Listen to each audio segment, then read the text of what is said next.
สบายดีสวัสดีพ่อแม่พี่น้องเนาะมือนี้เนาะพี่น้องนุ่นกาอยู่นะพ่อเฒ่าเนาะพี่น้องก็คือมือนี้นุ่นกะสิพาพี่น้องเนาะไปใส่กับดักหนูของเฮาเนาะหลังจากที่โบใส่กะลายมือเติบเนาะที่โบพาพี่น้องไปใส่เดี๋ยวนี้ก็คือพอกับอันพ่อเฒ่าเนาะพากันแปลงแมนให้นุ่นแล้วเป็นที่เรียบร้อยเพราะว่าอันแมนปีกายมันจะมีอันเป้ได้อันดีได้นะเนาะเฮาไปใส่กับยานมันอันที่มันบ่ดีหั่นน่ะมันบ่ถึกหนูเนาะถึงว่าเฮาใส่บ่ถึกบ่หนูสิมาแท้ๆแต่ว่ามันก็บ่ถึกหนูหั่นแหละพ่อเฒ่าก็เลยเอามาแปลงให้นุ่นแล้วก็บวกแมนของพ่อเฒ่าอีกเนาะแล้วก็ตอนนี้คือแล้วเป็นที่เรียบร้อยนุ่นก็สิพาพี่น้องไปใส่กับดักหนูเนาะซึ่งก็จะใส่แถวใกล้ๆนี่แหละแถวนาของพ่อเฒ่าแดแล้วก็แถวนาของพ่อเฒ่าเลี้ยงแดอยู่ถึงเนาะซึ่งนุ่นเองมีพ่อเฒ่าหลายคนเนาะก็คือไอ้น้องของอันพ่อเฒ่านุ่นหั่นน่ะมีทั้งหมด9คนเนาะก็คือเขาก็เอิ้นพ่อเฒ่าเนาะเป็นลำดับไปเนาะนาอันให้นาเขาเจ้าน่ะจะอยู่ติดกันอยู่เรียนกันนี่แหละแต่ว่าอันนาเขาเจ้าอยู่ถึงนี่มันจะเป็นบนตึบๆเนาะบริเวณอ้อมข้างนาส่วนหลายเขาเจ้าบ่ได้ทางบ่ได้เฮ็ดอันหัวเฮ็ดสวนหยังน่าจะมีหนูหลายเพราะว่าให้เมื่อใส่อยู่พุ่นเนาะแล้วก็แมนคันมามันเหลือแล้วก็ยังมาใส่อยู่นาเพราะเท่านี้เดี๋ยวบรรยากาศสิเป็นแนวใดเนาะมื้อนี้ก็สิใส่แมนเนาะเดี๋ยวมื้ออื่นน่ะสิพาพี่น้องมายามเนาะแล้วก็มื้อนี้ก็สิใส่จนว่าสิแล้วนี่คือสิค่ำพุ่นแหละพี่น้องเนาะเดี๋ยวสิเป็นแนวใดนุ่นก็สิพาพี่น้องมาเบิ่งแมนก่อนเนาะพี่น้องไปนี่นะพี่น้องแมนที่พ่อเฒ่าแปลงแล้วเนาะก็จะประมาณนี้เลยเพิ่นแปลงเพิ่นหัดดีพี่น้องนี่จะเป็นเล็กเนาะคือของอีพออันเราใส่อันนี้มันจะเป็นมันจะเป็นไม้เนาะแต่ว่าอันนี้เป็นเล็กนี่มั่นใจว่าจะถือได้นี่ทั้งหมดนี่ประมาณ40หลางเนาะพ่อเฒ่าบอกว่าให้ใส่ให้หมดเลยถ้าจะใส่เนาะนุ่นก็จะพาพี่น้องเนาะขึ้นมาใส่อยู่ถึงพุ่นแหละเดี๋ยวจะมาสาธิตวิธีใส่ให้พี่น้องเบิ่งนํกันก่อนเนาะนี่นะพี่น้องแมนเฮาก็จะเป็นประมาณนี้เลยเนาะอันนี้ก็จะเป็นเล็กที่เพิ่นแบบพับเนาะเฮ็ดคือแบบเป็นลวดนั่นแหละเนาะสายอันนี้แดงคือประมาณนี้แล้วก็อันนี้เป็นไม้เนาะก็เจ้าเราบางๆแล้วก็มัดอันนี้มันจะยาวใช่ไหมนี่พี่น้องเห็นมันมาเปียกเนาะนี่มาสาธิตวิธีใช้กันนี่จะดึงลงมาอย่างนี้เลยแหละเนาะเราจะใส่ลวงนี่แล้วก็อันนี้ก็ปีนมาลวงนี่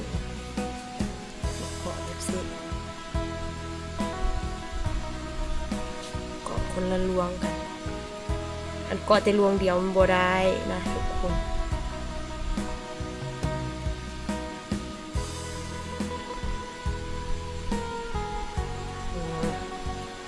เรียบร้อยแล้วนี่ประมาณนี้เนาะเวลาแบบหนูเลี้ยนสองไม้เวลาหนูเลี้ยนต่ำว้ย ประมาณนี้เดี๋ยวนุ่นกับสิพาพี่น้องเมื่อใส่กับดักก่อนเนาะมื้อนี้ก็คือมื้ออื่นตอนเช้าเขาจึงมายามเนาะพี่น้องตอนนี้ก็คือแบกแมนสิพาพี่น้องขึ้นเมื่อใส่อยู่นาถึงก่อนเนาะนาพ่อเฒ่าเลี้ยงเอ้ยบ่เคยแบบว่าไปใส่คนเดียวจักเทื่อนะมื้อนี้จะเป็นมื้อแรกแล้วก็ปีแรกเลยที่มาใส่กับดักคนเดียวนะปกติอะจะมากับน้องทรายเนาะแต่ว่าปีนี้ก็คือแตกต่างจากปีก่อนน้องทรายจะมีเวียกเฮ็ดเป็นของตัวเองปีต่อไปก็น่าจะแต่งงาน มีครอบครัวไปแฮงเขาจะไปคนเดียวตลอดเนาะน่าจะบ่เห็นเราแหละเนาะนี่ตอนนี้คือแบกแมนประมาณน่าจะ40เพราะว่า30ปลายว่า40นี่แหละเนาะเดี๋ยวไปใส่แล้วก็สินับเบิ่งบ่ได้นับซ้ำเนาะแต่ว่ามั่นใจของเราเนี่ยนะจะแม่นอยู่เพราะว่าอันของอีพอนิ้วบ่ได้เนาะแมนบ่ดีพระเจ้าแปลงบ่คักนะเราซื้อเด้ของอีพอของเราแปลงเองเนาะนี่บอลที่เฮาจะไปใส่ชอบดักเนาะพี่น้องนาถึงนาพระเฒ่านี่คึมอยู่สินะกลัวมาก มาคนเดียวอีกเถอะคือเนาะข้าเจ้าบัวได้อันเฮ็ดสวนเฮ็ดอย่างอยู่ตามบริเวณอ้อมข้างนานะมันจะมีหนูมีนกหลายเนาะอยู่นานี่เด็กมันเป็นตึบๆพี่น้องเห็นนี่แหละความตึบเนาะเด็กจะซี่เลยเนาะตึบๆเดี๋ยวเขาจะหาลาดล้าวเขาก็จะไปใส่กับดักเลยเนาะใส่แถวนี้ปะไว้ประมาณ 1 2เขาก็เบิ่งบอลมันขึ้นมันลงเนาะมันมีหอยได้เบิ่งมีหอยแล้วก็เขาก็ใส่เลยเนาะเพราะว่ากับดักเขาหลายเดี๋ยวนี้เป็นน้ำจังสิดิปีนี้เขาเจ้าม่างแบบซี่แล้วมันก็เป็นตะย่านหลายกายพี่กวนมาเป็นตะย่านตูมนี่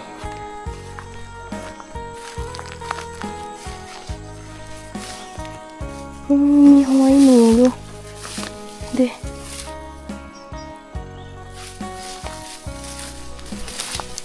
หอยหนูมากินข้าวเนาะ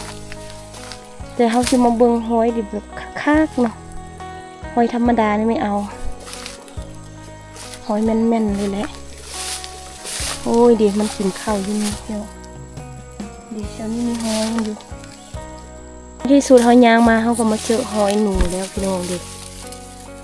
ใหม่ๆเลยกรึบมาหากินแถวนี้นี่นะ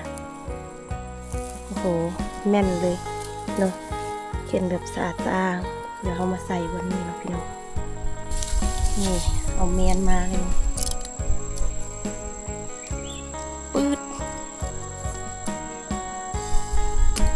บางอันก็แข็งบางอันก็บุกแข็ง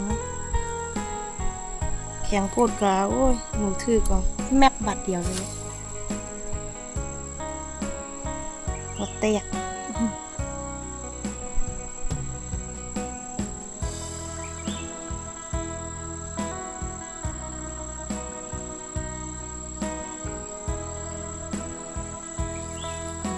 แล้วมานี่เลยนะทุกคนเขาจะมาปักเลย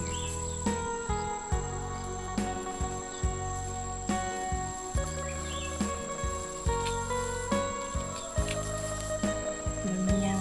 ขึ้น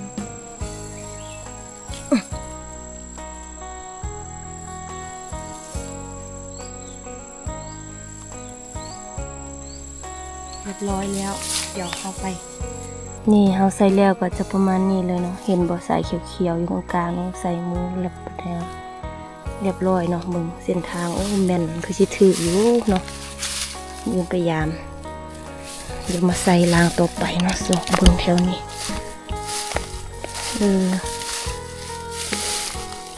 เด้หอยเด้นี่มันจะมีหอยสิเด้ไปเดี๋ยวมันมากินข้าวอยู่นี่เขาก็มาใส่ตามหัวนี่แหละมันเลาะเนาะเหมือนเดิมที่ใส่ของเราก็จะดึงอันนี้ลงมาเลยโอ้ยเมียนี่ก็ฟาวเลยดึงลงมาแล้วก็เขาไม่ได้เกาะเบื้องเดียวได้เกาะเป็นละเบื้องเนาะ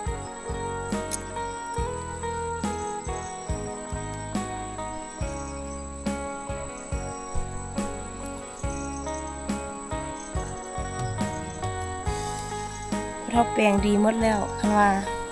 ใส่ยังบ่ถือก็จะเป็นย้อนหังบ่แม่นย้อนเมียน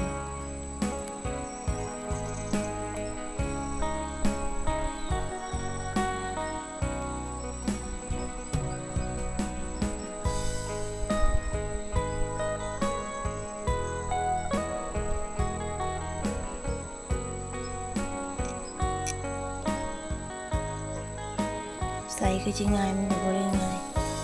นี่เรียบร้อยตักอย่างนี้เ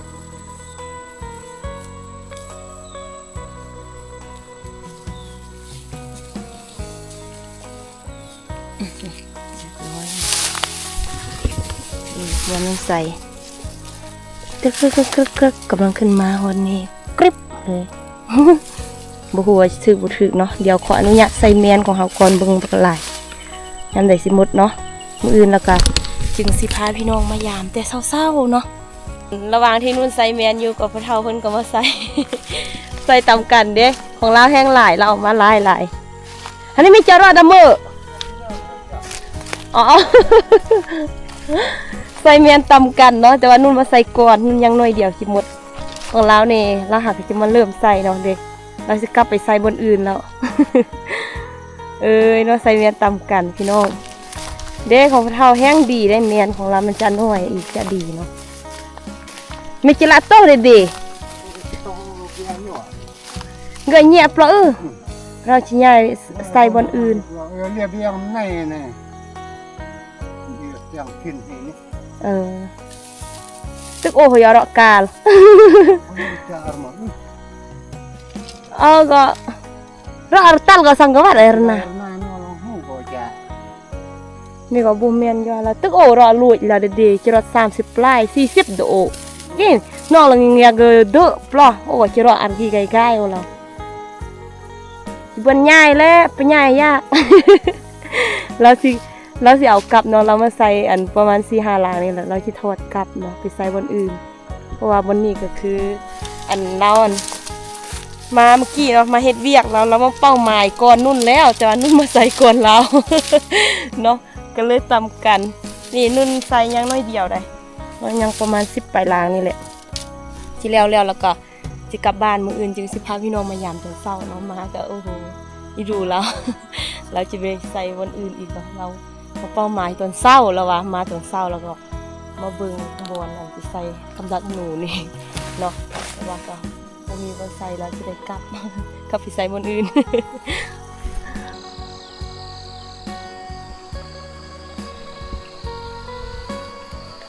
สบายดีเนาะสบายดีในยามเช้าเนาะทุกคนนี่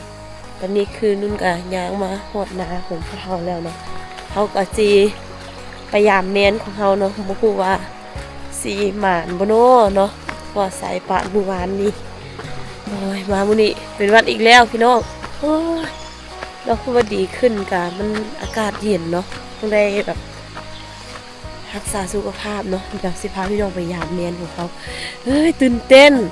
ใส่หลายอีกเนาะบ่ฮู้ว่าสิหมานบ่หมานเนาะต้องไปลุ้นไปเบิ่งนำกันเนาะพี่น้องไปนี่เฮาย่างมาใกล้สิฮอดนาเขาเจ้าแล้วเนาะนะเท่าเลี้ยงในยามเช้าโมงนาคักเนาะพี่น้องตอนนี้น่าจะประมาณ6 โมงปลายนิดนึงเนาะน้ำหมอกโอ้โหมันบ่เนาะนี่พยายามนี่ก่อนเนาะโอ้โหเนาะถึงยังเมย์ยังเปียกอยู่เลยโอ้อันนี้หนูรอดไปรอดมาได้เลยดิบุถือแค่เนาะนี่ลุงดิพยายามล้างที่2กันหัวพอเท่าเขามาเจอเมื่อวานนี่มายามก่อนเราบ่เนาะเรามาเศร้าเลยพอเท่านะเขามายามแมนนี่มาตอนมืดนานเนี่ยโอ้ยอันนี้ก็บ่ถึงเนี่ย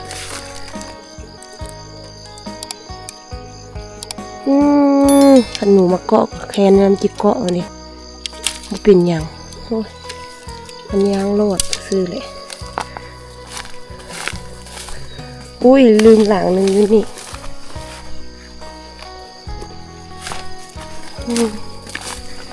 จังไรเนาะ2-3 หลังเราบุมานเนาะ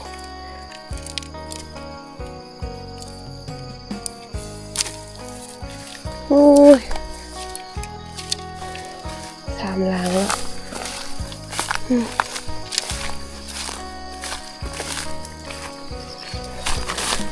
มันบ่ต้องล้างโอ้ยว้าวโอ้ยลั่นพี่น้องดิทางหนูแทนนี่นะโอ้ย4 หลังแล้ว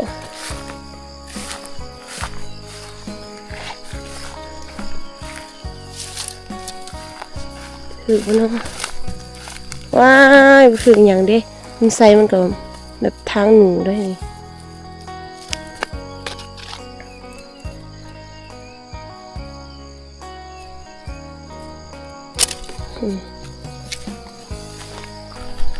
จังไหนเนาะบัดนี้ถึงผู้ถือเนาะมีบนหนึ่งอยู่ลุมนี่ที่ถึงหนูนี่จะว่าคือว่ามันลันนะพี่น้องทางหนูเป็นแป้นแต่มันทางหนูแค่ไทยแบบนั้นนะอย่างนี้ย้อนบนไซถึกลวงหูประจักเนาะมันมี2 ลวงได้สิอันนี้ก็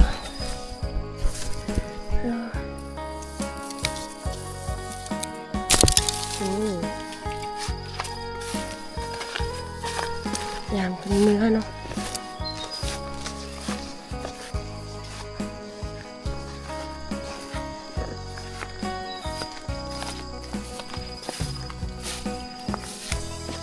โอ้ยถึกแล้วบนห้องหันโอ้ลันพี่น้องเนาะดิทางหนึ่งถูเนาะลัน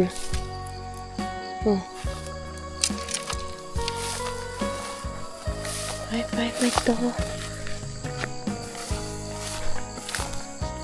เฮ้ยถึงแล้วนี่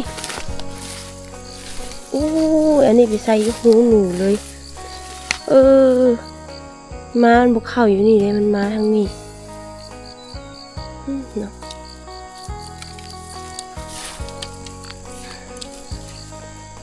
ลันลานี่ในที่สุดเขาก็ยามมาหอดจุดนี้เนาะโอ้เมียนแต่ลันแต่ว่ามันห้อยหนูได้ยังมุดถือว่าหนูก็มันทันสมัย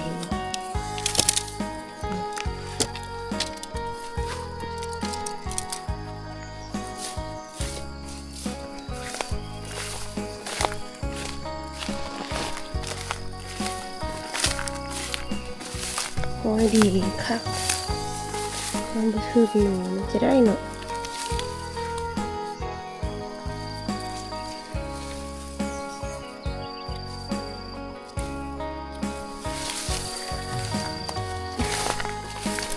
เบิ่งมือใส่แถวเครื่องกับเจ้าตีเข่าเนาะน่าจะถือสุดๆน่าจะมีหนูนะหอยหนูเยอะแยะ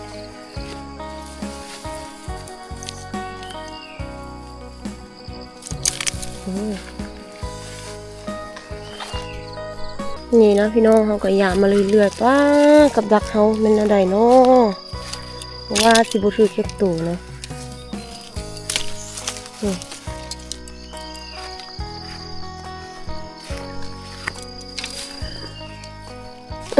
มาหือออก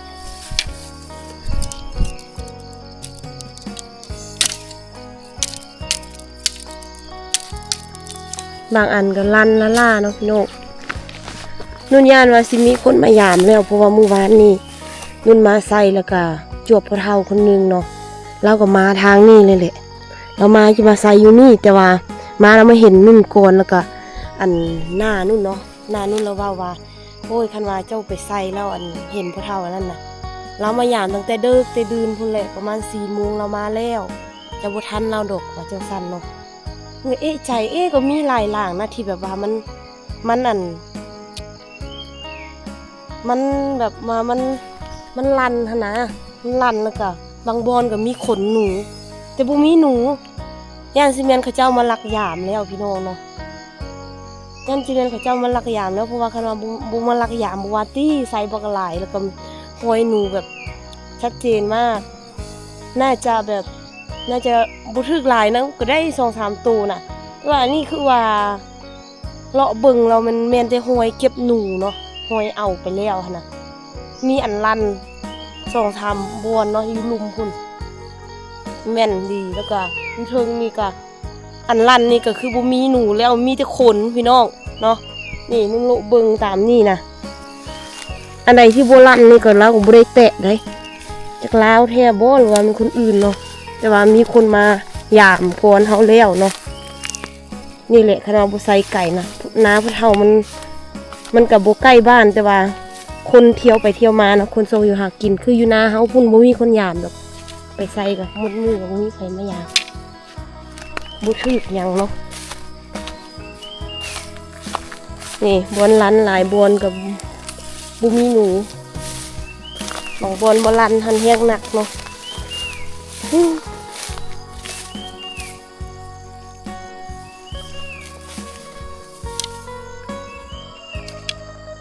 ยามมาเรื่อยๆเนาะมันยามล่าๆเนาะคนอื่นยามแล้วเต้เนาะจ้ะนี่บ่ได้แล้วเนาะมาใส่แถวใกล้ๆแล้วเป็นเท่านี้ มั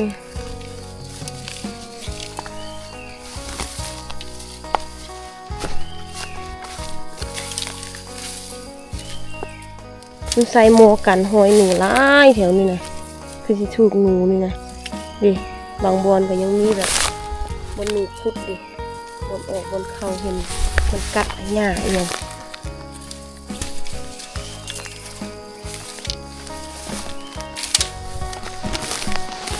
นี่นะเนาะรันกับบ่ได้หนูมารันแห้งหายนะนี่รันล่าจังสิมีหอดขนหนูอยู่นี่เนาะบ่ได้หนูเอ๊ะยอมเลยฉันนี่นะโจรมาลักยามแล้วเนาะ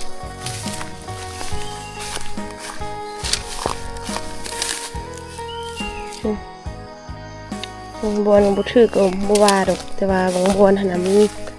ถือหลายบอนอยู่ได้หั่นจะได้อยู่4-5ตัวเนาะแต่เห็นแต่คนเฮ้ยพี่น้องตอนนี้ยามแมนแล้วเป็นที่เรียบร้อยเนาะนี่แมนของเขาเดี๋ยวนี้แมนเสียไปประมาณ7หลางเนาะพี่น้องนุ่นพยายามโซกไปโซกมาโซกไปโซกมาอยู่นี่ก็คือโบเห็นเนาะแล้วก็หลายบอนที่แบบว่ามันน่าจะถึงหนูถึงอย่างนี้แหละน่าจะเป็นคนมายามก่อนแล้วเนาะก็บ่แน่ใจว่าเป็นคนเมื่อวานบ่หรือว่าเป็นคนอื่นเนาะ